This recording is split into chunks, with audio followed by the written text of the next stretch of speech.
Françaises, Français, mes chers compatriotes de métropole, d'outre-mer et de l'étranger, je tenais, en cet automne 2021, à revenir vers vous pour répondre aux interrogations, parfois aux inquiétudes qui sont les vôtres sur notre situation sanitaire, économique, sociale et géopolitique. Depuis près de 2 ans, nous sommes confrontés à une pandémie exceptionnelle. Nous avons tous ensemble tenu, et je le crois, fait à chaque étape des choix collectifs indispensables pour protéger chacun d'entre nous et pour nous protéger comme nation. Nos décisions se sont toujours fondées sur la connaissance scientifique, sur l'impératif de nous protéger, sur la volonté d'agir de manière proportionnée et sur la conviction que la responsabilité individuelle et collective sont notre première force.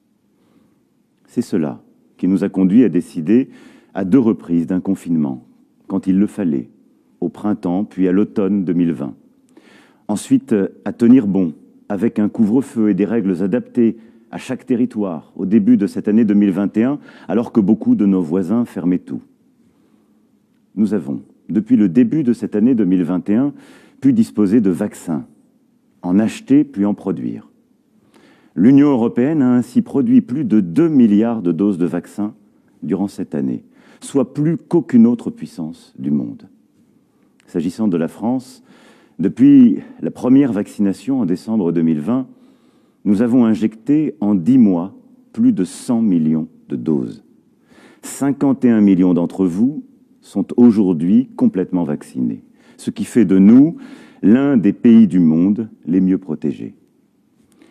Grâce au pass sanitaire et à la stratégie mise en œuvre depuis le mois de juillet dernier, nous sommes parvenus à maîtriser l'épidémie.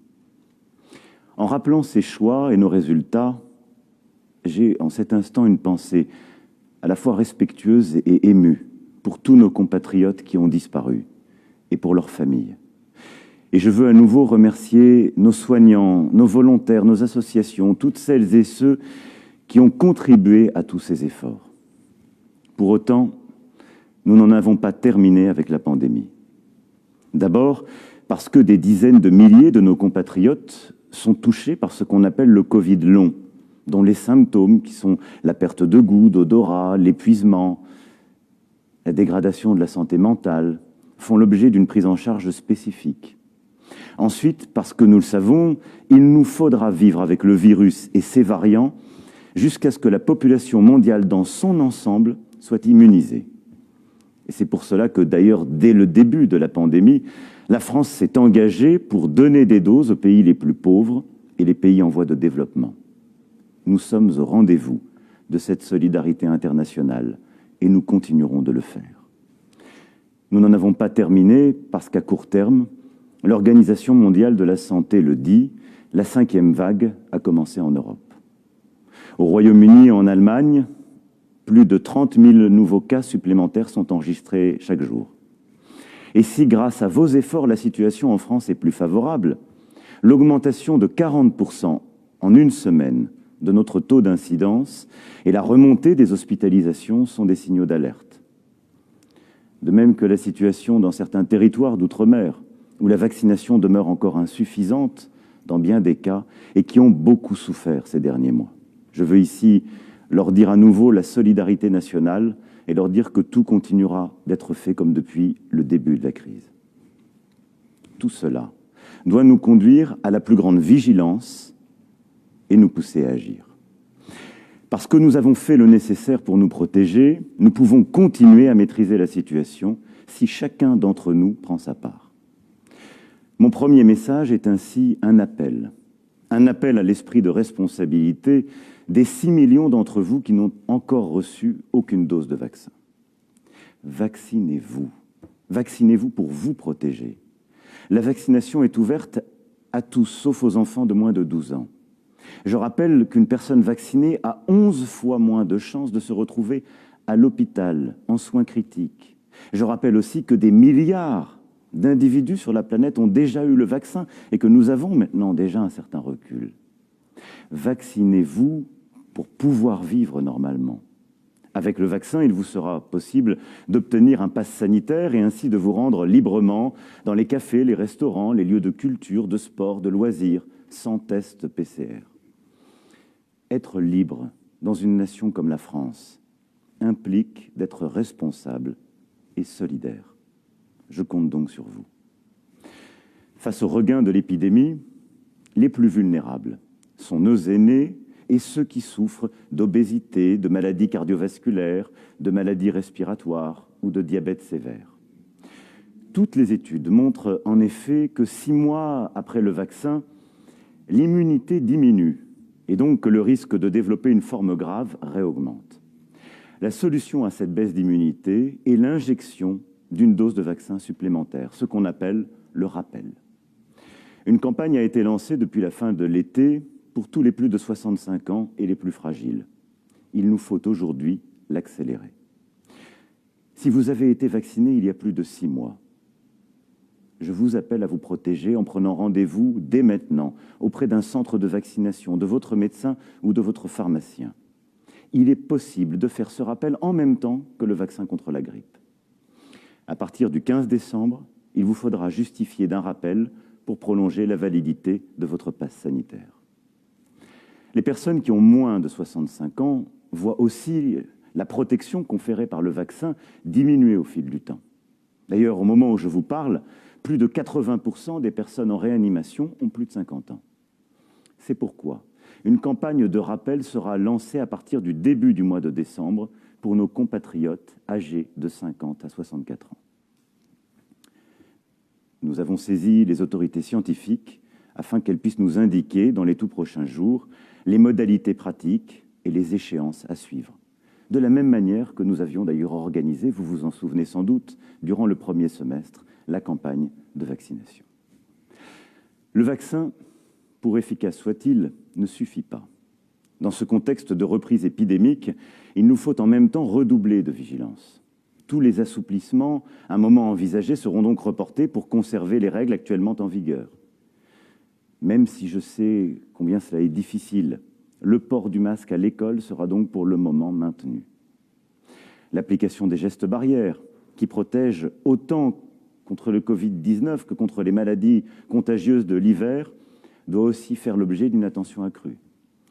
Nous avions tous un peu relâché nos efforts, et c'est bien normal. Il faut donc les reprendre.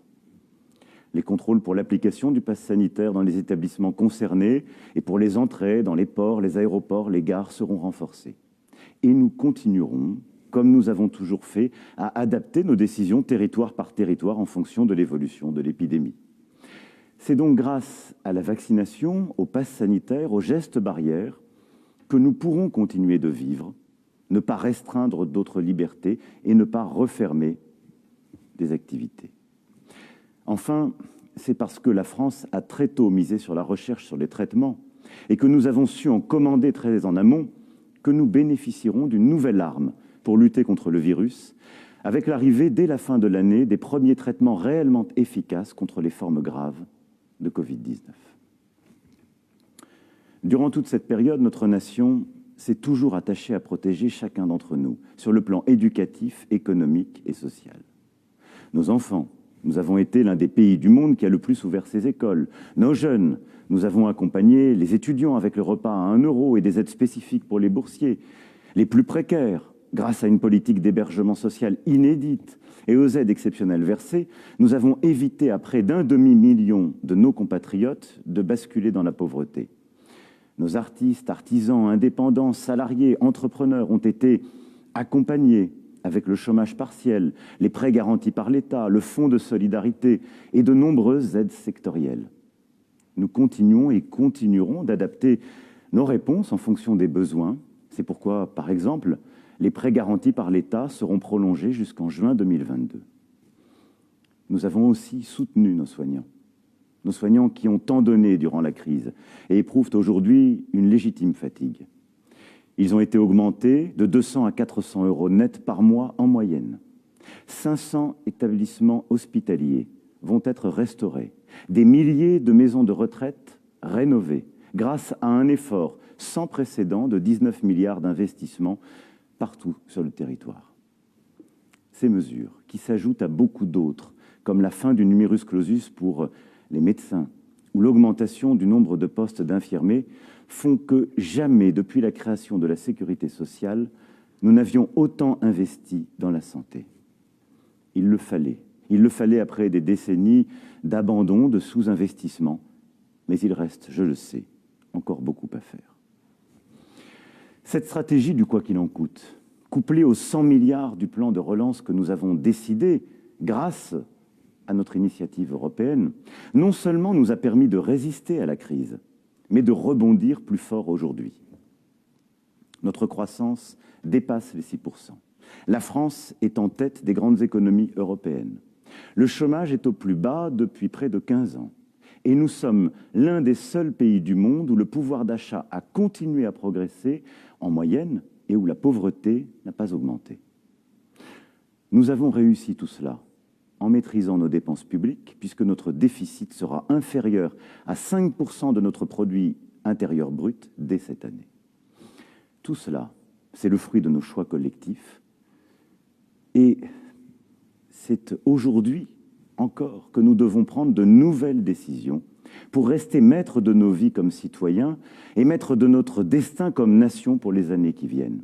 Oui, parce que nous avons devant nous une forme d'accélération du monde, des grandes décisions qui sont à prendre. D'une part, notre situation économique reste toujours à consolider. Dans un monde où les tensions sur les approvisionnements et les coûts des matières premières et de l'énergie génèrent pénurie et inflation. Je sais que beaucoup d'entre vous le vivent.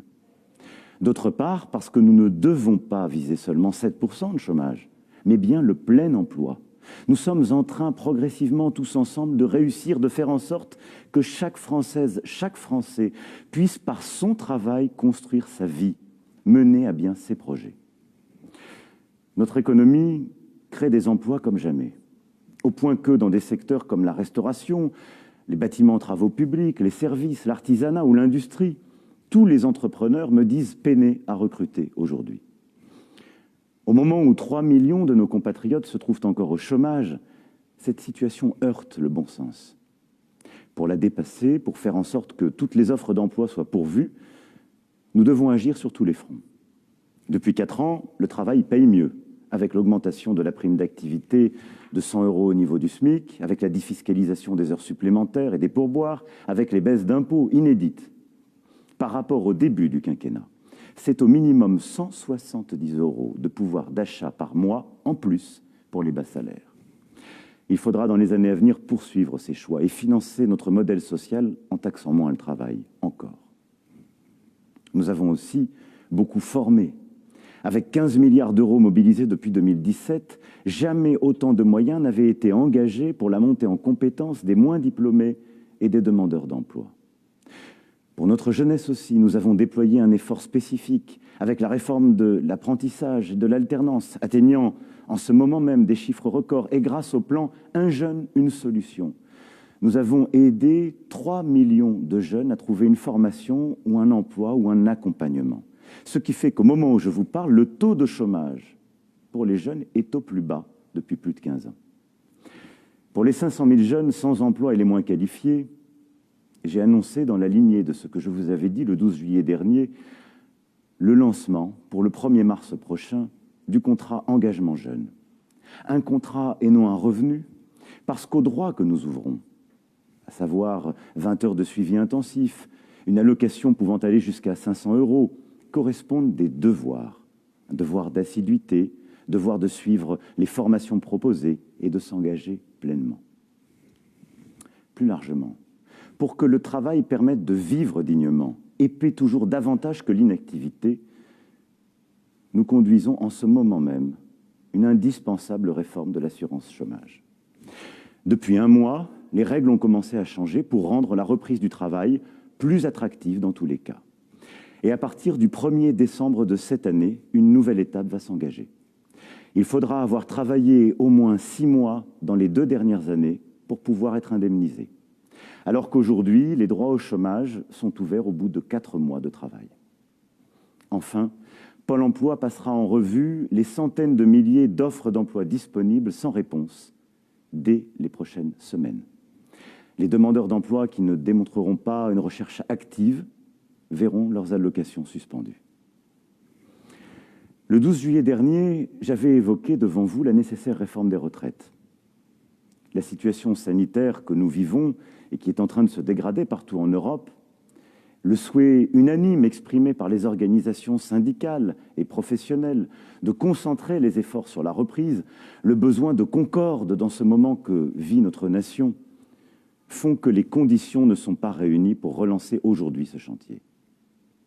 Pour autant, notre volonté de sauver notre modèle par répartition et d'en corriger les inégalités n'a pas changé.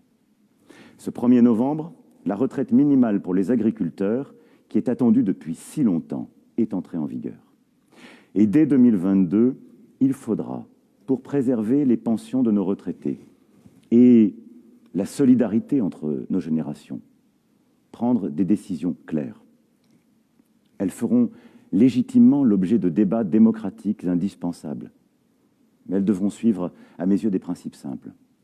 Travailler plus longtemps en repoussant l'âge légal. Aller vers un système plus juste en supprimant les régimes spéciaux, en harmonisant les règles entre public et privé et en faisant en sorte qu'au terme d'une carrière complète, aucune pension ne puisse être inférieure à 1 000 €. Aller enfin vers plus de liberté, c'est-à-dire permettre de partir en retraite progressivement, d'accumuler des droits plus rapidement pour celles et ceux qui le souhaitent, d'encourager le travail au-delà de l'âge légal aussi, pour celles et ceux qui en ont envie. La retraite ne doit être ni une contrainte ni une angoisse, mais un choix plus libre, plus simple, plus lisible. Aujourd'hui comme hier, vous le voyez, le travail continue donc d'être notre boussole, le fil rouge de notre action.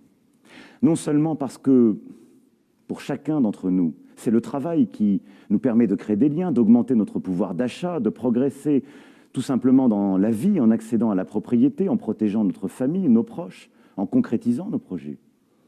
Mais aussi parce que sur le plan collectif, le travail de tous est ce qui nous permet en tant que nation de faire nos choix et de garantir notre indépendance. C'est par le travail et par plus de travail que nous pourrons préserver notre modèle social, nos retraites, la prise en charge des malades, l'accompagnement des familles, la meilleure inclusion à l'école, au travail ou dans les structures adaptées pour les personnes en situation de handicap. C'est par le travail aussi que nous permettrons à nos aînés de vivre plus longtemps chez eux ou d'être accompagnés. Une 5e branche de la sécurité sociale a été créée. Elle sera pleinement mise en œuvre dans les mois qui viennent. Et d'ici au 1er janvier, les professions du soin et de l'aide à domicile auront vu leur salaire revalorisé. Nous sommes en train collectivement, en ce moment même, malgré la pandémie, de construire pas à pas un véritable service public de l'autonomie pour nos aînés. Nous le finançons et le financerons par davantage de travail. C'est par le travail de tous que nous pourrons continuer de rendre notre État plus solide. Nous avons, depuis 2017, recruté 10 000 policiers et gendarmes. Nous avons substantiellement augmenté le budget de la justice, d'une manière inédite. Les résultats sont là. 36 attentats déjoués, la baisse d'un quart du nombre de cambriolages et de vols de véhicules, des saisies et des arrestations records en matière de trafic de drogue. Mais très clairement, nous sommes lucides sur le travail qui reste à faire. La violence est de retour dans toutes les sociétés occidentales et exige d'aller plus loin. Nous devons ainsi poursuivre et renforcer nos actions pour lutter contre les violences faites aux femmes, pour mieux protéger nos enfants. Et dans le prolongement des travaux du Beauvau, une loi de programmation pour nos sécurités intérieures est en cours de discussion. Elle sera présentée au 1er trimestre 2022 et donnera plus de moyens et allègera les contraintes bureaucratiques de nos forces de l'ordre. Nous avons aussi lancé les États généraux de la justice qui, réunissant tous les acteurs, déboucheront au printemps sur des mesures fortes, à la fois pour que la justice soit rendue plus vite et que les peines prononcées soient réellement exécutées. C'est par le travail de tous, enfin, que nous pourrons bâtir notre indépendance énergétique. Nous vivons chaque jour les conséquences de la situation actuelle. Le plein plus cher à la pompe, la facture de gaz et d'électricité qui augmente. Ce que nous vivons ces dernières semaines nécessite des réponses d'urgence. C'est pour cela d'ailleurs que le gouvernement a bloqué les prix du gaz. C'est aussi pour cela que ceux d'entre vous qui gagnaient moins de 2 000 € net par mois allaient recevoir une indemnité inflation exceptionnelle de 100 €. Mais si nous voulons payer notre énergie à des tarifs raisonnables et ne pas dépendre de l'étranger, il nous faut tout à la fois continuer d'économiser l'énergie et d'investir dans la production d'énergie décarbonée sur notre sol. C'est pourquoi, pour garantir l'indépendance énergétique de la France, pour garantir l'approvisionnement électrique de notre pays et atteindre nos objectifs, en particulier la neutralité carbone en 2050, nous allons, pour la première fois depuis des décennies, relancer la construction de réacteurs nucléaires dans notre pays et continuer de développer les énergies renouvelables. Ces investissements nous permettront d'être à la hauteur de nos engagements. Au moment où nous allons clôturer la COP26 à Glasgow, c'est un message fort de la France. Vous le voyez bien. Et nous le pressentons tous. Dès à présent, nous nous préparons à affronter les défis de l'avenir. Car nous vivons une révolution profonde. Avec la pandémie, nous avons éprouvé notre vulnérabilité. Ce virus, soudain, a bloqué le monde entier. Nous avons redécouvert notre dépendance vis-à-vis de l'étranger, y compris pour des produits de première nécessité, des masques, le paracétamol ou d'autres. Nous avons réappris avec le vaccin que l'innovation pouvait tout changer, et parfois en quelques mois avec une rapidité inédite. En même temps, les grands enjeux d'avant la crise n'ont pas disparu. La protection de la planète, le défi démographique, le vieillissement, la montée des inégalités. Nous avons donc, d'une manière inédite, tant de décisions à prendre en même temps, tant d'investissements historiques à faire pour relever tous ces défis. Pour maîtriser notre destin, le marché seul ne suffit pas. Il faut assumer une intervention publique forte, avec, dans quelques domaines clés, des investissements importants. Des investissements de la nation, des investissements aussi de l'Europe. C'est pour cela que j'ai lancé le plan France 2030, doté de 30 milliards d'euros sur 5 ans, pour investir dans 10 secteurs très porteurs d'avenir, comme la décarbonation de l'industrie, le véhicule électrique, l'avion zéro carbone, ou encore la culture, la santé, le spatial ou le maritime, pour éduquer et former nos jeunes dans ces métiers d'avenir, pour sécuriser en France la production de composants et de technologies essentielles comme les semi-conducteurs, la robotique ou le cyber. Notre objectif est clair, que les produits et les technologies qui feront l'économie, les emplois et en quelque sorte les vies de 2030 ne viennent pas seulement des États-Unis ou d'Asie, mais bien aussi de France et d'Europe. Certains pensent ce rêve inatteignable. Je crois tout le contraire. Je crois que cela relève même de l'ambition faisable, du volontarisme lucide, si aujourd'hui nous continuons de mener les réformes, les transformations et si nous investissons.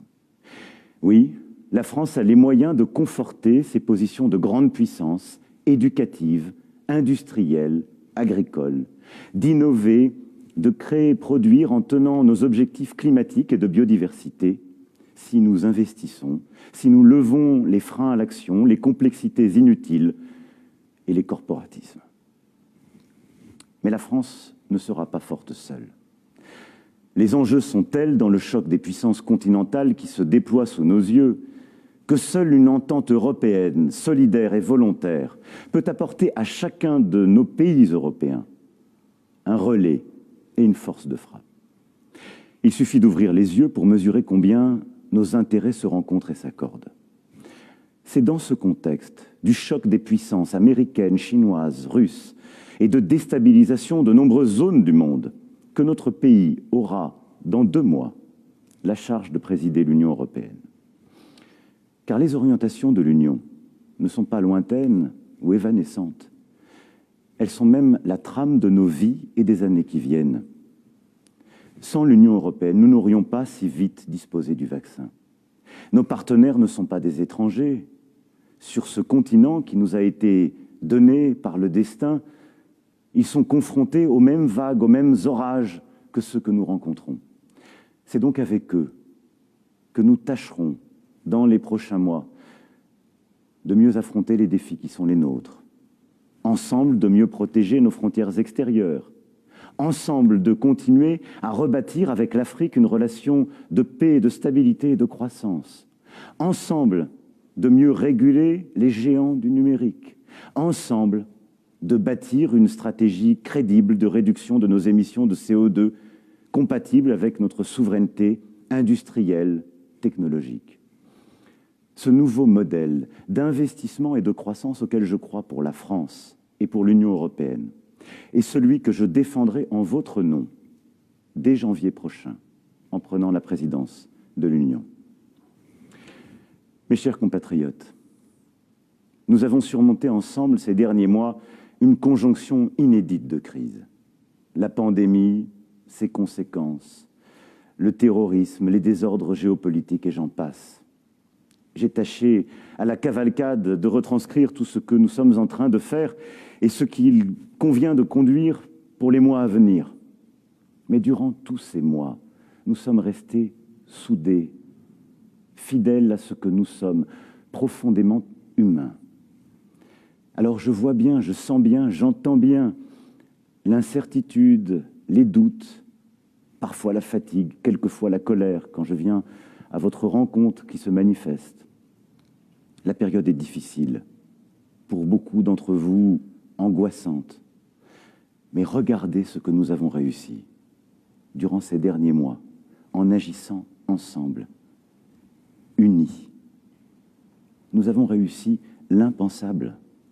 Alors je vous le dis avec beaucoup de conviction, n'ayons pas peur.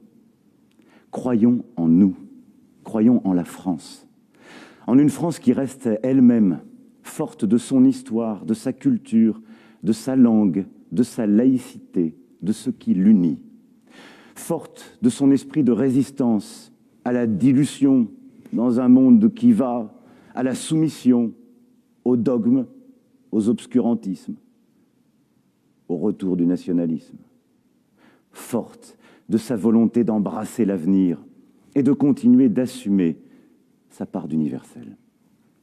Croyons en nous. Nous le méritons. Vive la République et vive la France.